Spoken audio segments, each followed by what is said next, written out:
साथियों, आप सभी का आपके अपने YouTube चैनल सॉफ्ट टॉक्स में स्वागत है। आज की इस वीडियो में मैं आप सभी बच्चों को क्लास 11 टर्म 2 हिंदी कोर मैं आप सभी बच्चों को इस वीडियो में जितना भी देखिए इंपॉर्टेंट आपका ग्रामर सेक्शन है, जिसमें आपको पत्र पूछा जाएगा, निबंध पूछा जाएगा, एक गद्यांश और एक पद्यांश दिया जाएगा। ठीक है, वो मैं आपको सारा का सारा इस वीडियो के माध्यम से करवा दूंगा।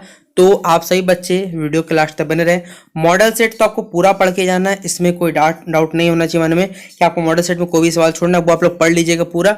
बाकी देखिए एक्स्ट्रा सवाल जो मॉडल सेट से पूछे जाएंगे वो मैं आपको इस वीडियो के माध्यम से करवा रहा हूँ, सिर्फ ग्रामर। इसके बाद एक वीडियो आएगा जिसमें बुक पार्ट पूरा कंप्लीट करवा दूंगा, जिससे आप सभी बच्चों का एग्जाम का जो पूरा प्रिपरेशन है वो कंप्लीट हो जाए, एक भी सवाल आपका एग्जाम में ना छूटे। तो चलिए आइए वीडियो को शुरू करते हैं। वीडियो पसंद आने पर वीडियो को लाइक करें, जितना हो सके वीडियो को अपने दोस्तों को शेयर कर दीजिएगा, और चैनल पर न्यू है चैनल को सब्सक्राइब करिएगा, बेल आइकन पे क्लिक करिएगा, नेक्स्ट वीडियो आएगा तो नोटिफिकेशन आपको मिल जाएगा। ठीक है, चलिए आइए क्वेश्चन देखते हैं। देखिए पहला तो आपको एक पद्यांश दिया हुआ है कि चारू चंद्र की चंचल किरणें खेल रही है जलथल में, स्वच्छ चांदनी बिछी हुई है अवनी और अंबर तल में, पुलक प्रकट करती है धरती हरित तीनों की नौकों से, मानो झूम रही है तरु भी मंद पवनों के झोंकों से। ठीक है, देखिए इसमें कुछ आपको सवाल बोले गए, आपको याद तो एक गद्यांश या फिर पद्यांश बनाने दिया जाएगा कि धरती और आकाश का कैसा सौंदर्य दिखता है। तो देखिए सीधा बात है, धरती और आकाश में निर्मल चांदनी अपनी छटा बिखेरती है, जिससे कमल चारों तरफ मनोहारिणी शोभा दिखाई देती है। फिर चंद्रमा की चंचल किरणें कहाँ क्रीड़ा करती है, तो जल और थल में, थल मतलब हमारे जमीन भाग में क्या करती है, वो क्रीड़ा करती है। फिर कविता की प्रथम पंक्ति में कौन सा अलंकार, तो देखिए जरा सा च जो हमारा, ठीक है, च जो वर्ण हमारा वो बार बार रिपीट कर रहा है, और जहाँ रिपीट होता है उसको हम लोग किस में रख देते हैं, उपमा में रख देते हैं, तो हो गया आंसर। अगला एक आपको गद्यांश दिया हुआ है। अब गद्यांश देखिए लिखा हुआ यहाँ से स्टार्ट है कि हम अपने जीवन में सुख समृद्धि पाना चाहते हैं, ज्ञान शांति और कीर्ति चाहते हैं, किंतु ये चीज़ हमें तभी मिल पाती है जब हम अपने आप को पाने का निरंतर प्रयत्न करते हैं।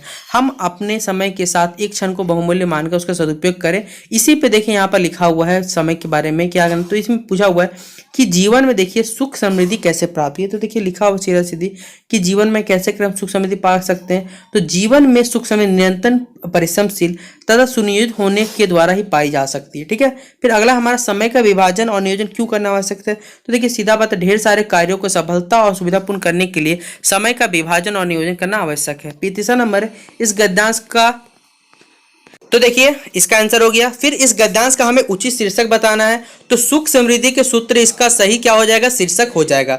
अगला देखिए आपको अभिव्यक्ति और माध्यम तथा रचनात्मक लेखन, जिसमें आपको कुछ ना कुछ एक समाचार पत्र की विशेषताएं क्या होता है, ये सारी जो क्वेश्चन है ये आपको पूछा जाएगा, और जिसमें टोटल 10 नंबर आपको मिलने वाला। सोच लिए 10 नंबर कितना ज्यादा इंपॉर्टेंट आप सभी बच्चों के लिए। पहला ही पत्र इंपॉर्टेंट टिक कर लीजिए, एक निबंध टिक करिएगा, समाचार पत्र अथवा प्रदूषण, ये दोनों तो मार्क कर लीजिए, एग्जाम पेपर में पूछने वाला सवाल है, एकदम याद रखिएगा कि समाचार पत्र अथवा प्रदूषण पे आपको निबंध लिखना है। आइए निबंध लिखते हैं। तो देखिए सबसे पहले आपको क्या करना है, याद रखिएगा कोई भी अगर निबंध लिखते हैं तो फॉर्मेट के रूप से लिखिएगा, एक तरीका से लिखिएगा, तो आपको जो टीचर है तो उसको समझ में आएगा कि हाँ इस बच्चे को आता है। तो देखिए मैंने यहाँ लिखा भूमिका मतलब क्या रोल प्ले करता है, तो समाचार पत्र वह कड़ी है जो हमें शेष दुनिया से जोड़ती है। जब हम समाचार पत्र में देश विदेशी की खबरें पढ़ते हैं तो हम पूरे विश्व के अंग बन जाते हैं। इससे हमारे हृदय का क्या होता है, विस्तार होता है। लोकतंत्र का प्रहरी समाचार पत्र लोकतंत्र का सच्चा पहरेदार है, उसी के माध्यम से लोग अपनी इच्छा, विरोध और आलोचना प्रकट करते हैं। यही कारण है कि राजनीतिक समाचार पत्रों से बहुत डरते हैं। नेपोलियन ने कहा था कि मैं लाखों विरोधियों की अपेक्षा इन समाचार पत्रों से अधिक भयभीत कर रहता हूं। समाचार पत्र जमजट तैयार रहते हैं, उनमें युग का बदलाव लाने की ताकत होती है। राजनेताओं को अपने बुरे अच्छे कर्मों को पता इन्हीं से पता चलता है। फिर देखिए प्रचार का क्या होता है, उत्तम साधन होता है। तो प्रचार का उत्तम माध्यम आज प्रचार का युग है। यदि आप अपने माल को या फिर अपने विचार को, अपने कार्यक्रम को या किसी भी चीज को देखिए देशव्यापी मतलब पूरे विश्व में देश में फेमस करना चाहते हैं, तो हमें समाचार पत्र का इसलिए आप देखते हैं रोज समाचार पत्र कुछ ना कुछ की एडवर्टाइजमेंट दिया रहता है, उससे अपनी बात शीघ्र सारे देश में फैल जाएगी। समाचार पत्र के माध्यम से रातों रात लोग नेता बन जाते हैं या चर्चित व्यक्ति बन जाते हैं। यदि किसी घटना को अखबार की मोटी सुर्खियों में स्थान मिल जाए तो वो घटना सारे देश का ध्यान अपने खींच लेती है। देश के लिए उन ना जाने कितने नबियों ने बलिदान दिया, परंतु जिस घटना को पत्रों में स्थान मिला वे घटनाएं क्या होगी, अमर होगी। और इससे अच्छा देखिए आप जाके कहीं भी गूगल में सर्च कर लीजिएगा, आपको नहीं मिलेगा समाचार पत्र का निबंध, जाइए सर्च कर सकते हैं आप सभी बच्चे। लेकिन देखिए जो लिखा रहा हूँ सटीक है, एकदम अच्छा है, फॉर्मेट लिखिएगा अच्छा रहेगा। अगला देखिए प्रदूषण पे, तो पहले बता दें कि प्रदूषण होता किससे, ये लिखिएगा। प्रदूषण के प्रकार क्या क्या होते हैं, प्रदूषण का हम लोग निपटारा कैसे पा सकते हैं, प्रदूषण किस प्रकार होता है ये भी आप लोग कुछ बताइए। जैसे लिखा हुआ है कि प्रदूषण का अर्थ जो होता है प्राकृतिक संतुलन में दोष पैदा होना, ना शुद्ध वायु मिलना, ना शुद्ध जल, ना शुद्ध खाद्य पदार्थ या फिर ना शांत वातावरण रहना। प्रदूषण कई प्रकार के हो सकते हैं, प्रमुख है जिनमें वायु प्रदूषण, जल प्रदूषण, ध्वनि। तीन इंपॉर्टेंट है। वायु प्रदूषण, महानगरों में यह प्रदूषण सबसे अधिक फैला हुआ है। वहां 24 घंटा कल कारखानों का धुआं, मोटर वाहनों का काला धुआं इस प्रकार फैल गया है कि स्वस्थ वायु में सांस लेना दुर्लभ हो गया। यह समस्या वहां अधिक होती है जहां सघन आबादी होती है, वृक्षों का क्या होता है, अभाव होता है। वहीं पर जल प्रदूषण, कल कारखानों से जो भी देखिए जल निकल दूषित जल निकलता है उसे नदी नालों में बहा दिया जाता है, जिससे जल प्रदूषण पैदा होता है। बाढ़ के समय कारखानों को दूषित जल नदी नालों में घुल मिल जाता है, इससे अनेक बीमारी क्या होती है, पैदा होती है। और ध्वनि प्रदूषण, सीधा बात है कि हमें मनुष्यों को रहने के लिए एक शांत वातावरण की जरूरत पड़ती है, लेकिन आजकल कल कारखाने हो गए, यातायात का साधन, उनसे क्या होता है देखिए, या फिर लाउड स्पीकर जो हम लोग प्रयोग करते हैं उनसे क्या होता है देखिए, ध्वनि में क्या होता है, ध्वनि का जो हम लोग एक यूज होता है वो लिमिटेशन बढ़ जाता है, जिससे हम लोग को मन में क्या होता है, ध्वनि, हम लोग कान में क्या दिक्कत होती है, यही क्या है, ध्वनि प्रदूषण है। आप ये देखिए प्रदूषण को बढ़ाने में कौन कौन से रोल, मतलब कौन कौन सी चीजें रोल करती हैं। तो वैज्ञानिक साधनों का अधिकारिक उपयोग, फ्रिज हो गया, कूलर हो गया, वातानुकूल ऊर्जा संयंत्र आदि दोषी है। वृक्षों का देखिए सीधा अंधाधुंध कटाई भी क्या रोल प्ले करता है। घनी आबादी वाले क्षेत्रों में ना हरियाली ना नहरें नहीं रहेगी तो वहाँ क्या प्रदूषण बढ़ा रहेगा। अब देखिए इसका निपटारण क्या है या फिर निवारण कह सकते हैं, क्या कर सकते हैं। तो देखिए विभिन्न प्रकार के प्रदूषण से बचने के लिए चाहे कि आधिकारिक क्या वृक्ष लगाएं, हरियाली की मात्रा अधिक हो, सड़कों किनारे घने वृक्ष हो, आबादी अधिक वाले क्षेत्रों में हवादार हो, हरियाली से उत्प्रोत हो, कल कारखानों को आबादी से दूर रखना चाहिए और उनसे निकलने जो भी प्रदूषण निकलता है उनको नष्ट करने के लिए हमें क्या तरह तरह के उपाय करने चाहिए। ठीक है, ये समाप्त होता है हमारा समाचार पत्र और प्रदूषण का निबंध। आइए बाकी के सवालों को देखते हैं, फिर एक एक करके सॉल्व करेंगे। देखिए ये सवाल जो है, दो पत्र मैंने यहाँ पर आपको लिखे हुए कि अपने क्षेत्र में मच्छरों के बढ़ते प्रकोप का निर्वहन करते हुए किसी दैनिक समाचार पत्र के संपादक को क्या पत्र लिखना है। फिर अगला हमारा अपने क्षेत्र में नियमित साफ सफाई के लिए संबंधित पदाधिकारी को पत्र, और दोनों ही पत्र जो है ये प्रीवियस ईयर क्वेश्चन पेपर का मैं बता देता हूँ, एग्जाम में आने वाला सवाल है, मार्क कर लीजिएगा, दोनों में से कोई एक आपके एग्जाम में भिड़ेगा ही भिड़ेगा। तो देखिए पहला यहाँ लिखा हुआ है, सेवा में संपादक महोदय, हिंदुस्तान, एड्रेस लिख दीजिएगा। महोदय, हमारा क्षेत्र आजाद नगर में मच्छरों का प्रकोप निरंतर बढ़ते जा रहा है। बरसात तो बरसात ही है, अन्य मौसमों में भी इसमें घनी आबादी वाले क्षेत्रों की नालियां गंदगी से भरी रहती है। जमा हुआ पानी तो मच्छरों के लिए संख्या में तीव्र गति से वृद्धि करता है। हमारे घरों में शाम होते सैकड़ों की संख्या में मच्छर प्रकट हो जाते हैं तथा हमारा रक्तपान करके वे अपना स्वस्थ सुधारने में व्यस्त हो जाते हैं। इन मच्छरों पर तो कछुआ छाप अगरबत्ती का भी कोई प्रभाव नहीं होता है और ना ये नाइट की उनसे भयभीत होता है। हमारे क्षेत्र में अनेक लोग मलेरिया से ग्रसित है, अब डेंगू में भी अपना लीला दिखाने का तत्पर हो चुका है।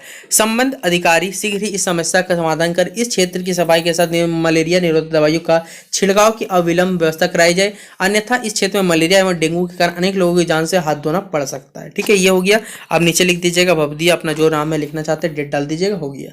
अगला हमारा था देखिए, शहर में स्वच्छता एवं सफाई हेतु प्रपत्र लिखना है हमें। सेवा में लिख दीजिएगा फॉर्मेट, श्रीमान, हम आपका जो ध्यान होता है वो रांची शहर के अशोक नगर मोहल्ले की सफाई संबंधित दुर्व्यवस्था की ओर खींचना चाहते हैं। आपको ये जानकर ऐसे होगा कि हमारे मोहल्ले की सफाई नगर निगम का कोई सफाई कर्मचारी गत 10 दिनों से काम पर नहीं आ रहा है। इस कारण आसपास कूड़ा कचरा पूरा जमा हो चुका है। स्थिति यह हो गई, यहाँ का वातावरण अत्यंत दुर्गंधमय एवं दूषित हो चुका है। रोगों के कीटाणु प्रतिदिन बढ़ते जा रहे हैं। अतः हम सभी मोहल्लेवासी का सभी ने प्रार्थना यह है कि सफाई का नियमित प्रबंध करें। आपकी ओर से उचित कार्रवाई के लिए हम आपके आभारी रहेंगे।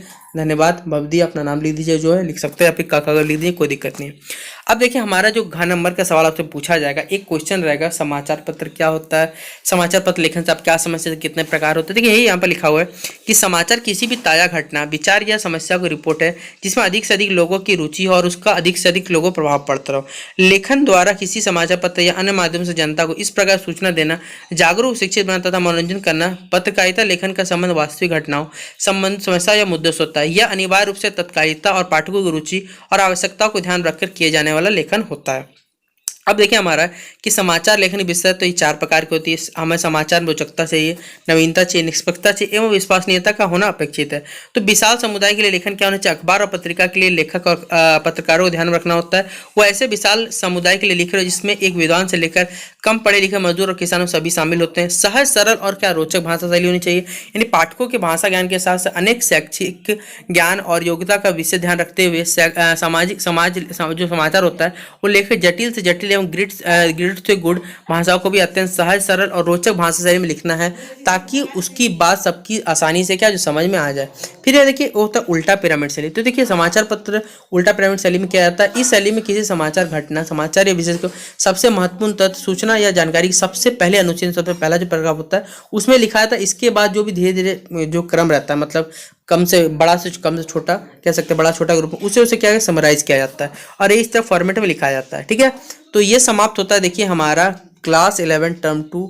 जो भी आपका व्याकरण सेक्शन से इंपॉर्टेंट सवाल था, जितने पत्र थे, निबंध थे, गद्यांश थे, पद्यांश थे, वो मैंने आपको कंप्लीट करवा दिए। आशा करता हूँ कि आपको आज का ये वीडियो बहुत पसंद आया। अगर ये वीडियो आपको पसंद आया हो तो शेयर करना ना भूलें, लाइक जरूर करें। वीडियो कैसा लगा कमेंट बॉक्स में जरूर बताइएगा।